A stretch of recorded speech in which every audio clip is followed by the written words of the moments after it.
مریم نواز کی ایک اور آڈیو آنے والی ہے۔ عمران خان کا انکشاف۔ چیئرمین تحریک انصاف عمران خان کا کہنا ہے کہ مریم نواز کی ایک اور آڈیو سامنے آنے والی ہے جو مجھ سے متعلق ہے۔ لاہور میں تقریب سے خطاب کرتے ہوئے عمران خان کا کہنا تھا، بھارت کے آئی ٹی ایکسپورٹ 140 ارب ہے اور ہمارے دور میں آئی ٹی سیکٹر میں ریکارڈ 32 ارب ایکسپورٹ ہوئی۔ ہم نے آئی ٹی سیکٹر کو ٹیکس سے استثناء دیا۔ جب بھی حکومت آئی، سٹارٹس اپ اور آئی ٹی سیکٹر کو ٹیکس کی چھوٹ دیں گے۔ ہمارے آخری سال میں آئی ٹی کی ایکسپورٹ 75% بڑھی۔ ان کا کہنا تھا، طاقتور ظالم کا مقابلہ بزدل اور خود غرض نہیں کر سکتے۔ ایلیٹ سوچتی ہے کہ ہم کیوں ظالم کا مقابلہ کریں۔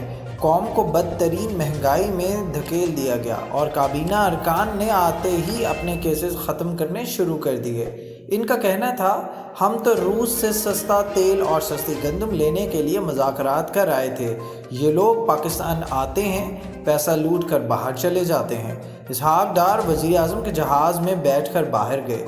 یہاں چوروں کے ساتھ ڈیل ہوتی ہے۔ اسحاق ڈار نون لیگ کی حکومت کے دوران یہاں سے گئے۔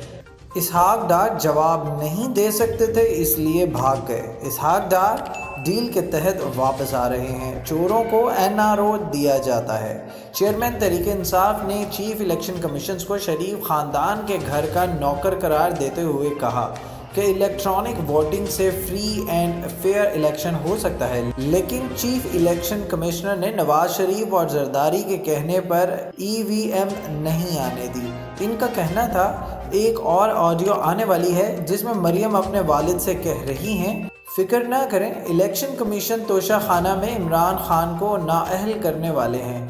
باپ ملک سے باہر بیٹھا ہوا ہے اور بیٹے کہتے ہیں ہم پاکستانی شہری نہیں ہیں۔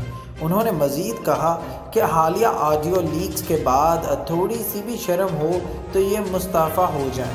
ان میں شرم نہیں ہے تو ہمیں ان کو مستعفی کرانا ہوگا۔ آڈیو لیکس میں شہباز شریف مریم نواز کو طریقے بتا رہی ہیں۔ مریم نواز کا داماد بھارت سے مشینری منگوا رہا ہے۔ پلیز ہمارے چینل کو لائک اور سبسکرائب کیجیے گا اور بیل آئیکن پر کلک کریں تاکہ مزید معلومات کا سلسلہ آپ تک جاری رہے۔